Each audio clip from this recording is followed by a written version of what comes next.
This is the story of a murder. A particularly brutal and bloody one that took place in Broughty Ferry near Dundee towards the end of 1912. The victim was a woman called Jean Milne. John Forbes, Police Sergeant, Broughty Ferry Borough Police, states, on Saturday, the 2nd of November 1912 at about 8:30 p.m, I came into the police office when the Chief Constable informed me that he had received a telephone message from Constable Brown that the postman, witness Sliders, had informed him that the letterbox at Elm Grove, occupied by Miss Milne, had not been emptied for about 3 weeks and was now full. I was then instructed to go and investigate. My name is Niamh Daeid. I'm a professor of forensic science at the University of Dundee, and I'm also the director of the Leverhulme Research Centre for Forensic Science at Dundee University. I think this case is particularly important for a number of reasons. One is that it's local to Dundee and to its environs. The murder happened in Broughty Ferry, which is not too far away from Dundee. Also, it's because the case is unsolved. As a result of that, it's useful, I think, sometimes to take a look from maybe a more modern day perspective on unsolved cases, including ones that stretch back as long as Jean Milne's case, to see is there anything that we know now that might be able to help, but equally, is there anything that was done back then that may have opened up avenues of investigation that perhaps were not pursued at that time because maybe the science wasn't evolved or the manner and approach of the investigators weren't the same as perhaps they would be now. I took a lamp with me and went there, finding Constable Brown at the entrance gate to Elm Grove. The small gate was not locked. Constable Brown and I proceeded up the drive to the house, tried the front door and found it was locked. I then examined the big lock and saw the key was inside. The pamphlet referred to by the witness Sliders was on the handle of the door. We examined the house and found everything secure. The letterbox in the back entrance door to court leading to the kitchen door was full of letters. I then went to Mr. Swan of Wesley's and got the use of his telephone and communicated what I had learnt to the Chief Constable, and it was arranged that I would get a joiner on the following morning and make an entrance into the house. The podcast series and why we were so keen to explore it and or to record it, again, is really looking at, to my mind, the changes, or otherwise, the changes that have or have not occurred across over 100 years in terms of the use of science in service of justice.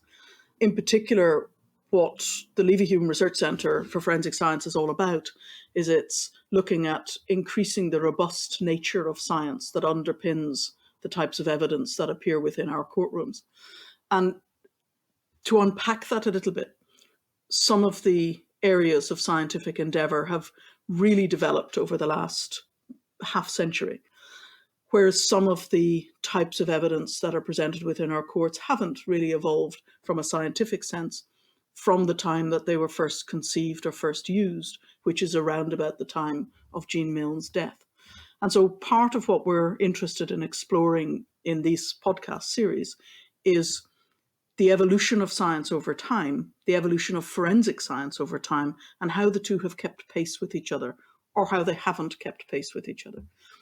And really exploring whether or not, to a certain extent, that's good enough. Is it good enough for us to be using the practices and methodologies of over 100 years ago still in the modern day? Or are there areas for improvement? On Sunday the 3rd of November 1912 at 9 a.m, Constable Brown and I, in company with the witness Cooley, proceeded to Elm Grove. I provided myself with a bunch of keys. I tried to open the front door check lock, but without success. I then instructed witness Cooley to break a pane of glass in the kitchen window, to unsnib the window and to enter thereby and open the front door for us, which he did. When witness Cooley opened the front door for us, he said, "She's lying dead in the hall here." Like any forensic anthropologist or any forensic scientist, I enjoy working out puzzles. And I find it absolutely fascinating, quite honestly, because to say it's from, early 1900s, 1912, I think. The descriptive terms used by those individuals who first stepped into that scene are actually really powerful. There's a lot of aspects to this that are intriguing. There are a lot of aspects to it, both culturally and societally, but also in relation to the changes that are happening in forensic science, or were happening in forensic science at the time, and just in science in general. But of course, at the heart of it is a human tragedy.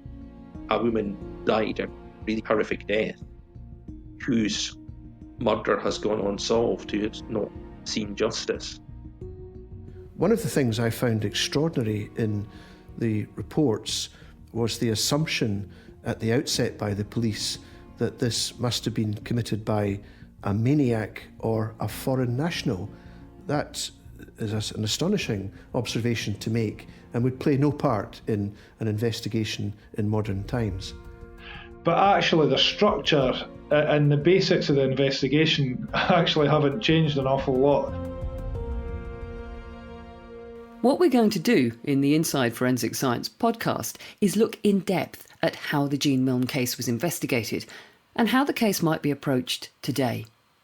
All the readings you'll hear throughout the podcast series are taken from the evidence files of the case against the key suspect, a man called Charles Warner, and they provide a fascinating and detailed dip into history.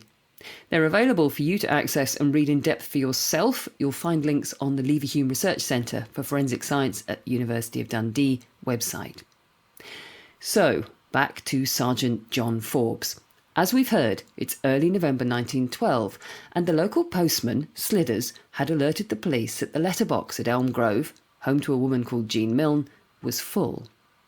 Sergeant Forbes went to investigate, then asked the local Broughty Ferry joiner, Cooley, to force an entry into the house, which Cooley duly did. We entered, I going first. There's a front hall with a cloakroom to the left, then a glass door leading to the vestibule, and at the entrance to the main hall there is no door, but on the right-hand side there hangs a large, heavy green curtain, and on the left-hand side there is a lace curtain. It was then 9:20 a.m. What follows is taken directly from Sergeant Forbes' statement of what he discovered inside the house. The two curtains were tied about 3 feet 6 inches from the ground, and below the knot were drawn together so as to obscure the possibility of anyone seeing in by a window of obscured glass which looks right into the front hall and vestibule. I pulled the piece of cord off, it not being firmly tied, and we passed into the main hall. Now, there is a lot of detail coming up, but it's all important. So try and fix an image of the scene and the house in your head. Imagine that you are alongside Sergeant Forbes. Don't worry if you can't keep tabs on it all. We'll be returning to this scene a lot over the course of the series because it has huge potential for forensic investigation. I found about 2 feet 9 inches from the foot of the stair Miss Milne lying on the carpet on the floor with her head towards the entrance, her feet towards the way leading towards the dining room. On making examination, I found that she was all blood on the top of her head and her face was much swollen. She was lying on her right side, her left arm lying across her right arm, stretched out in front of her body. Her clothes were all full of blood, a half cotton sheet doubled and covering her back and back of head. I saw at once decomposition had set in. On further examination, I found her legs were tied at the ankles with a green curtain rope. Produced number 2. There, John Forbes is referring to the productions from the scene, items which are removed and kept as a source of potential evidence during the investigation. Exactly the same thing happens today, and they're still referred to as productions. I then gave instructions to Constable Brown and witness Cooley not to touch anything until seen by the Chief Constable. We then had a look through the rooms, thinking the motive of the murder was robbery, but on a cursory examination of them I found the only drawers that were drawn out were the 3 drawers in the sideboard in the dining room and a travelling case in the main hall nearby to the deceased, which was open but not much out of order and had no appearance of being searched for money or anything else. I then told Constable Brown and witness Cooley to remain in charge and I would go and inform the Chief Constable, which I did. And the police officers at that time, particularly John Forbes, really, I think, did a remarkable job at the crime scene. They did exactly what we teach our crime scene investigators to do now. They protected the scene.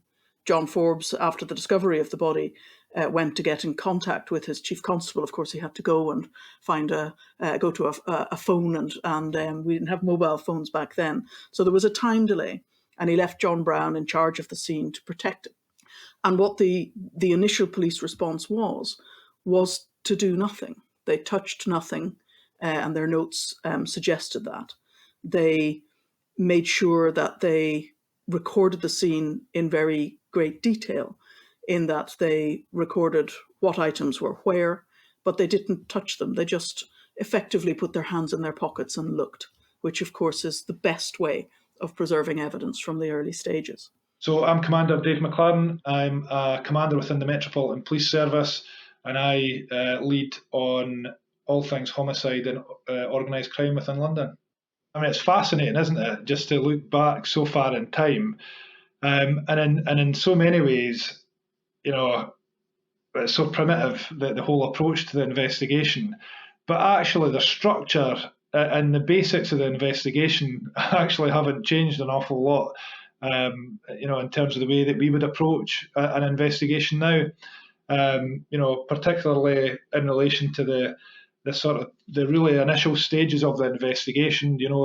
If we call the initial investigative team, they're thinking about scene preservation, they're thinking about the victim and what opportunities lie there.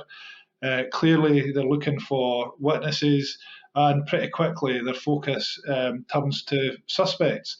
So actually, the overall investigative structure, if you like, isn't a million miles away from the fundamentals of modern day murder investigation. The biggest difference is, I guess, it's the detail. So let's turn to the detail. Jean Milne had been found dead in her home. Sergeant John Forbes has secured the scene and gone to inform the Chief Constable. So what would happen if this were a modern-day investigation? Professor Lucina Hackman is a practising forensic anthropologist based at the Leverhulme Research Centre for Forensic Science at the University of Dundee. So once the suspicious death is discovered, police will be informed. That's usually what people do. And they'll be called in. There'll be probably first responders involved, so that may well be uniform, who'll attend the scene, decide that there's a suspicious death, or see that something's happened, and then that'll start the process going. In Scotland, it'll be the MIT, so that's the Major Investigation Team, who'll be called in to start the investigation process, especially if the death is obviously suspicious. As soon as you knew that it's a suspicious death, then cordons would be put in place, and we would limit the amount of people that would be going in and out of that address. Detective Constable Helen Ireland is a crime scene manager from Police Scotland's Major Investigations Team in Dundee.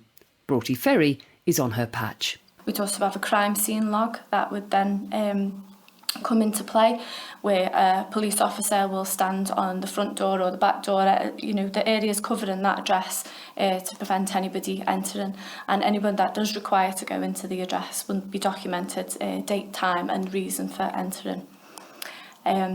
So then the crime scene manager and scenes of crime go to do the initial assessment. Today we would wear full protective clothing. So that comprises of a facial mask, hairnet, overalls, inner gloves, overshoes, outer gloves. Some circumstances you may need goggles or hard hats, depending on what scene you're going into. But for a scene like Jean Milne, that is your box standard. And you would sign into the log, go into the address and basically carry out an assessment of the scene and record it by photographs, by video. And once you've done that, that would be fed back into the inquiry team. And there'll be a pause. People who will be involved in the investigation process, and that will change and occasionally changes over time, will be called together in what's known as a forensic strategy meeting. And that will include the Procurator Fiscal usually, because we work for the Procurator Fiscal. The Procurator Fiscal is the person who we answer to, and will ultimately take this to court. It's worth taking a moment to unpack that relationship between the Procurator Fiscal and the investigations team, because it's a relationship which is unique to Scotland. I am Alex Prentice. I am the Principal Crown Counsel in Crown Office. Crown Office is headed by the Lord Advocate, who is responsible for the investigation of suspicious deaths and the prosecution of crime, amongst other things. In Scotland, the police investigate the case and report the results of their investigations to the Crown Office and Procurator Fiscal Service. The Procurator Fiscal is an official appointed with responsibility in relation to the investigation of deaths. Ultimately, the Lord Advocate is the head of the prosecution.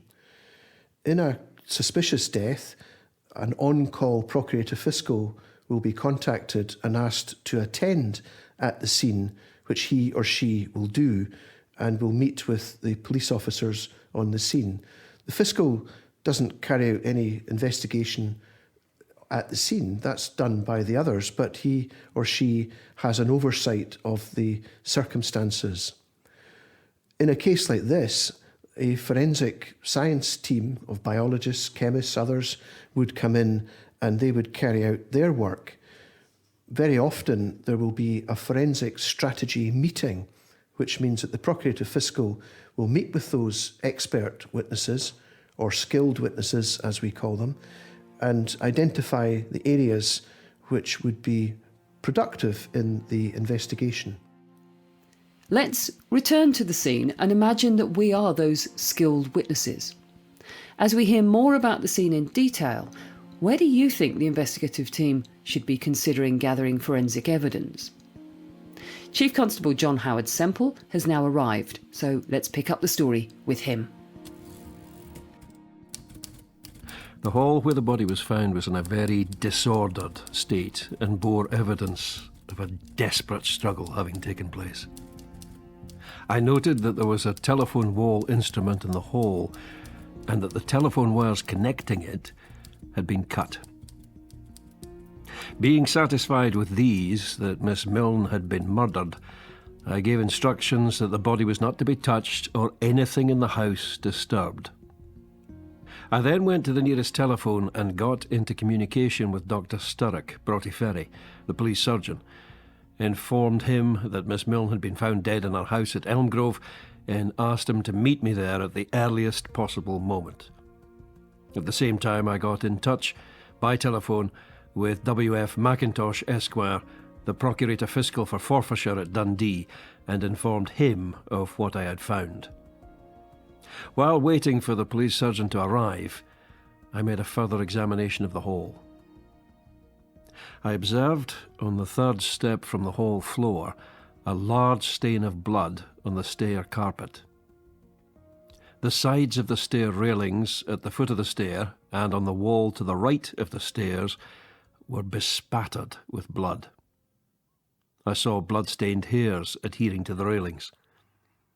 On the hall floor near to the foot of the stairs were 3 large bloodstains on the carpet. There was also a smaller bloodstain on the carpet near the entrance to the drawing room. Near to the body were 2 pieces of false hair produced. Lying on the floor, within a foot of the feet of the body, was part of a gold earring produced. Another gold earring and small gold brooch produced were lying about 2 feet 6 inches from the body near the centre room door. A lorgnette produced was lying on the floor close beside her back. A gold brooch produced was lying on the clothing at the back of the body. An upper set of false teeth produced was lying on the right-hand corner of the doormat at the entrance to the drawing room, 3 feet 9 inches from the body. A lower set of false teeth produced was lying on the third step of the stairs within 9 inches of the left-hand side wall of the stair. A hair pad produced was lying at the back of the body. A glass vase produced was lying on the floor near the head of the body, which had been knocked off the small table shown in the photograph. A silver vase, produced, was lying on the floor about 2 feet from the body. A broken gas globe, bloodstained, produced, was lying on a flower plate between the drawing-room door and entrance to the main hall. Some withered bay branches were lying on the floor in the corner between the dining room and the middle doors, and lying on top of these branches was a lady's hat and hat pin, produced. The inside of the hat was very much stained with blood. The hat pin was bent to the shape of the head, as if the deceased had been wearing the hat and pin when she received the blows on the head. There was also a tin box, unlocked, a travelling case, open, 2 handbags, shut, on the south side of the hall between the middle room door and the dining room door. A cardboard box containing lace was on the floor beside the open travelling case. The hall floor was bestrewn with burnt matches, produced. A pair of gardener's pruning scimitars, produced, were lying on a table to the south side of the main hall. These scimitars may have been used for cutting the telephone wires. A metal knob of a poker, produced, was found underneath some withered bay branches lying at the side of the wall beside the left side of the stair. On this knob were bloodstains and 2 or 3 fair hairs adhering to it. A metal poker, minus the head, produced, was lying on a round table to the right of the stair. On this poker were stains of blood with fair hairs adhering to it. The knob of the poker referred to evidently belongs to this poker, as it completely fits the fracture. There are 6 steps in the stair leading to the first turning. From there are 9 steps to the next turning, and on the square flat landing there was lying a green curtain rope, produced, similar to the rope with which the deceased's legs were tied. The blood-stained trimming of hat, produced, was lying partly underneath the deceased's body. The stone, produced, was found lying inside the door of the cloakroom. The carving fork, produced, was found on the floor near the body, the prongs being partly under the open travelling case. The prongs and bone handle of the fork were blood-stained. I made this examination pending the arrival of Dr. Sturrock. I also gave instructions to Mr. T.K. Rodden, the Borough Surveyor, to come to Elm Grove to take certain measurements, and also to Mr. Roger, photographer, to take certain photographs, produced. When Dr. Sturrock reached Elm Grove at 11 o'clock forenoon, I pointed out all these things to him. I then, with the doctor, made a more minute examination of the body. There's a lot to take in. So let's pause and walk back over some of those details with Professor Niamh Daeid. And so what did they find? Well, they came across a whole raft of different evidence types, as we would name them today in the modern day. Jean Milne was found lying in her hallway, and they describe fairly well in the picture of what that looks like, where her positioning was within the hallway, where she was in relation to the staircase. They went on to describe a catalogue almost of different blood patterning or blood staining. They also described some of the personal effects that were found quite close to the body, including, for example, both the upper and lower false teeth and where they were in relation to where the body was. They described how telephone wires were cut. And they described also other types of items that were on the floor in the environment of the body, so things like vases and a stone and various other bits and pieces. So the point of this is that even from now, when I was reading this description, I began to draw what that crime scene looked like. And because of the description that was provided, I could make a sketch of where the body was and the items that were found within its immediate environment, many of them personal items to the victim. Why is this important? Well, it's important because forensic science and the use of science in criminal investigations starts at the crime scene. We have a saying sometimes when we talk about crime scene investigation, and that is you have to get it right the first time, because by your activities, the investigators' activities at that scene, you begin to alter things and you begin to change things. And so observation, hands in pockets, not touching, just looking, is the first place to start. Crime scene investigation and a lot of forensic science is all about recreating the past. It's about using our tools to look at items that are recovered from a scene where a death such as this has occurred, and then using the scientific tools to try to recreate that event as it happened.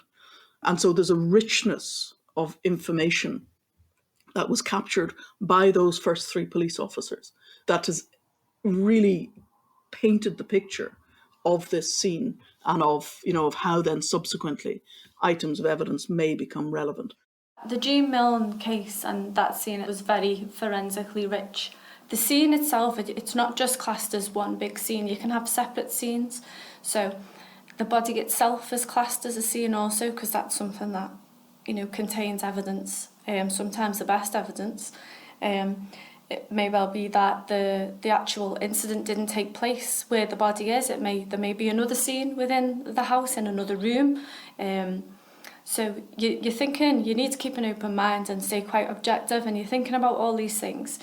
You're trying to interpret the scene from the signs of the disturbance, from items that were fallen over, the position of the body, to try and give you a clue as to how, the incident might have taken place and how they may have succumbed to their injuries.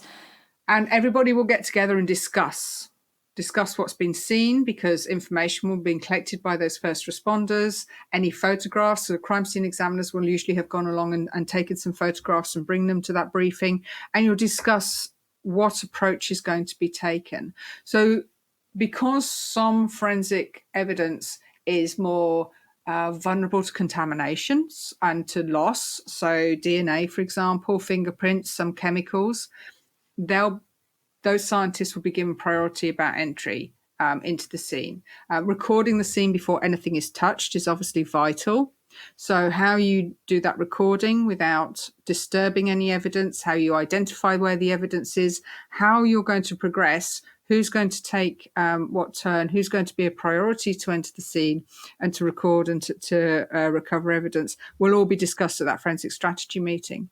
And it depends on the case, obviously, but sometimes there'll be a natural stop point and there'll be another forensic strategy meeting where, again, that discussion will be held a second time or even a third. It'll depend, and it depends completely on the case. But that is a hugely important time, because what you have there is a time where everybody's coming together and chatting and discussing and saying, right, this is what I see, this is what... And obviously things change as a dynamic situation, because you may get there and find things are slightly different.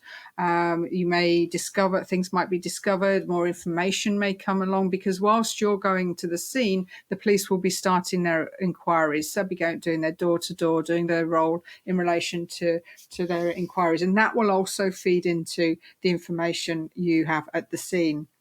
So you also get the chance there, where you're working with people who are not scientists, or specialists, you can discuss. So it may be in that situation, the Procurator Fiscal will turn around and say, so what is it that you can do for me? What is it that you can add to this? And you can discuss. So here, I may be able to find this, I may be able to identify that. If I see X, Y, or Z, I'll pull a stop, because that means that there's something that we need to consider, and we'll come back to the meeting. So it's that time where you can actually have that conversation and that dynamic conversation. And then you go to the scene and start to gather the evidence. If this was a contemporary case, well, without doubt, the very first thing we'd be looking at is DNA. DNA evidence really only became part of the forensic science toolbox in the mid-1980s. And that's not just in the UK, but globally. The UK led the development of what we now call DNA fingerprinting in the mid-1980s. And it would be used it is used in almost every case that you can now imagine. And it would most certainly have been used in this case. We'll be returning to look at DNA in detail in a later episode of the Inside Forensic Science podcast, because it represents perhaps the greatest shift in terms of science since the Jean Milne case. But what other areas would our contemporary crime scene manager want to consider at the scene?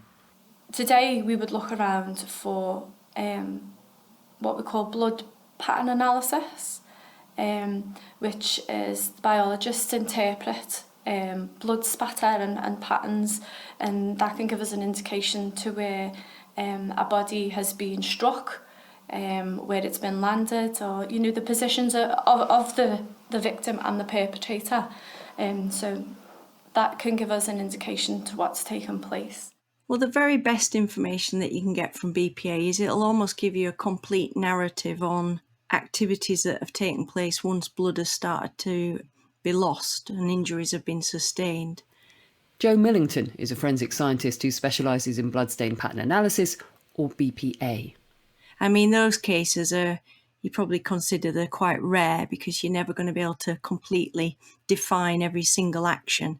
But it often can give you enough information that you can piece it together to give a reasonably full view on how things may have developed and taken place. On the carpet, produced number 18, there is another stain of blood where deceased's head was resting. On the carpet of the stair on the third step was another large stain of blood. Even one blood stain can give you a little bit of information, but collectively in this scene, we've got such a sort of extensive distribution that you can hook various activities to each of those, and it provides a really kind of visual imagery about how this attack developed after she sustained injuries. It's clear from the detail in the evidence files that the investigating officers were very careful to note the blood at the scene and its location in relation to the body. As we'll hear in later episodes of Inside Forensic Science podcast, we may be more systematic and scientific in our approach to BPA nowadays, but in fact, the idea of using blood patterning as a way to interpret events goes back to way before Jean Milne's time.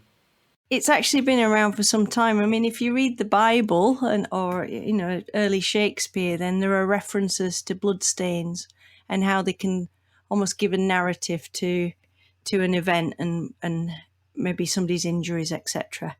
If you look at the kind of the academic side of it, then there are references to it from 1500s onwards, I suppose, as a discipline. The most useful references start around 1895 or so. There was a really cool piece of work done by this guy called Edward Petrowski, if you forgive the pronunciation, but he essentially he anaesthetised a number of rabbits and then he bludgeoned them to death, which, I mean, is pretty horrendous when you think about it. But the knowledge that came out of those experiments was absolutely fascinating, because after he'd injured these animals, he sat down and he sketched methodically every single bloodstain that had been created as a result of these activities. And that almost gave us a really good footing on how to interpret and observe and record bloodstains created as a result of violent actions. And that's really all we're doing. We're looking at patterns of bloodstains to help to try and elucidate how those bloodstains were created and hopefully then reconstruct events, perhaps leading to somebody's death. So while BPA may have evolved, it was very much a focus for the Broughty Ferry officers, as you can see for yourself if you go and read through the evidence files. One area which hasn't changed much since Jean Milne's time is the analysis of tool marks. Which again may have had relevance here in the cutting of the telephone wires.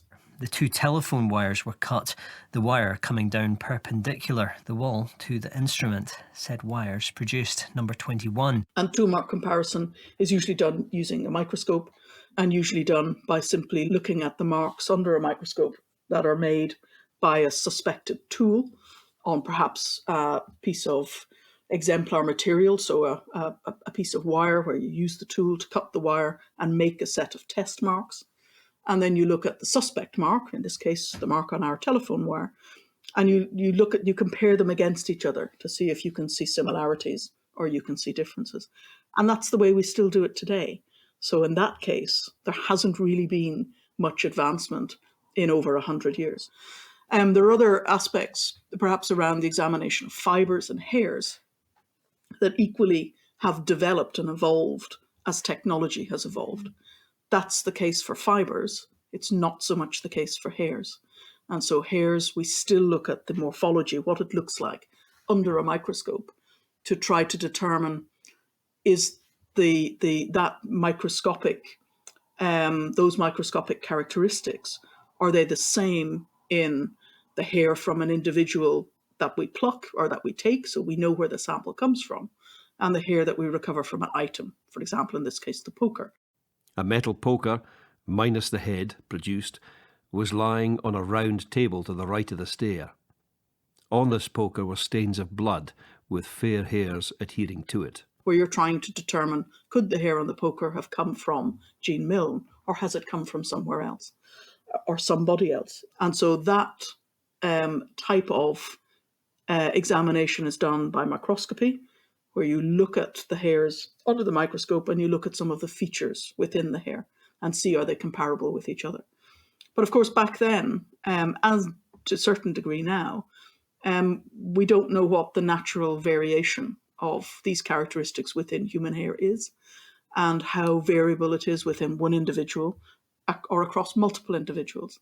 Nowadays, what we would do with human hair, if there's a root still present on the hair, is we would just send it for DNA analysis.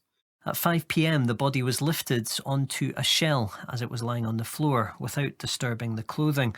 At 5:13 p.m, I accompanied witness Cooley to the mortuary in Dundee and had the body placed there for the purpose of having a post-mortem examination by Professor Sutherland and Doctors Sturrock and Templeman. And one of the differences between the Jean Milne case and what would happen today is that the body was removed very quickly in that case. And I can understand that. And it is hugely understandable, because what you don't want to do is to have somebody who is lying deceased and you working around them. It's quite a stressful thing to happen. And if you don't know what evidence you might lose, which they wouldn't have been aware of because they hadn't got DNA and that sort of technology in those days, removing the bodies that quickly is perfectly understandable.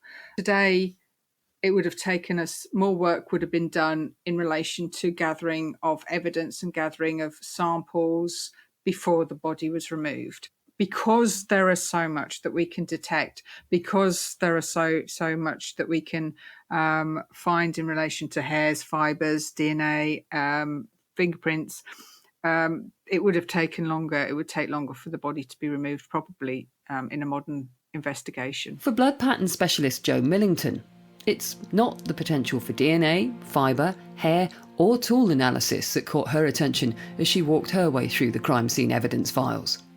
If you're investigating this, there would be this raft of potential evidence available to us. And to be honest, I would say, do you know what? Just park that for 20 minutes, because when you look in the scullery, there's a towel which has blood staining on it, which is right next to an apparent finger mark or handprint on the tabletop, I think. Chief Constable Semple found towel, produced number 29 in scullery off kitchen. This towel had one spot of blood thereon and was slightly discoloured, as if it had been used to dry some person's hands. I think the assailant has washed their hands there. My goodness me, you would be right on that. You know, that towel, that little towel there, which is so innocuous in the grand scheme of things, and all this big distribution of blood stains. That's it. That's the ticket. You do the fingerprints in blood on the tabletop. That could potentially link it to a potential assailant. We look at the towel for various bits and bobs, including DNA, which of course wouldn't have been available to them at the time. But nowadays, that would be the absolute focus of the investigation in terms of who, what, why and when, really. Amazing. So, who was Jean Milne? What happened to her? Why would anyone want to kill her? And when did all this take place? In the next episode of Inside Forensic Science podcast, we'll find out more about Jean Milne and the role she played in the Dundee of 1912. It's difficult to get an impression on her as a person because we're only hearing about her through the eyes and the words of other people, right? So you can't necessarily jump to any conclusion about poor old Jean Milne. So she was perceived, I think, perhaps at the time to be somebody who was just a little bit different from those in the community around her. You get that idea that there's been a lot of gossip, that she doesn't really engage with people in the community, particularly in Broughty Ferry. I thought she sounded like an amazing woman of her time, to be honest. If I have to be completely honest, she was obviously independent. She obviously didn't worry too much about what people thought of her. I think she sounded like an amazing character. It's a terribly sad end to an interesting life, and she obviously liked to travel. She had her own interests. She was a bit of a recluse at her home, but an interesting person. And of course, all these many years later, we're all discussing her personal affairs, which is rather sad, really. But she came to a horrible end, and it's a great tragedy. No one was ever called to account for that. In Inside Forensic Science, Sergeant John Forbes was played by Andrew Thompson and Chief Constable Semple by Mark Stephen. The researcher is Heather Duran and consultant Pauline Mack. The narrator was me, Pennie Latin. The Inside Forensic Science podcast is an Adventurous Audio Limited production for the Leverhulme Research Centre for Forensic Science at the University of Dundee and is funded by the Leverhulme Trust.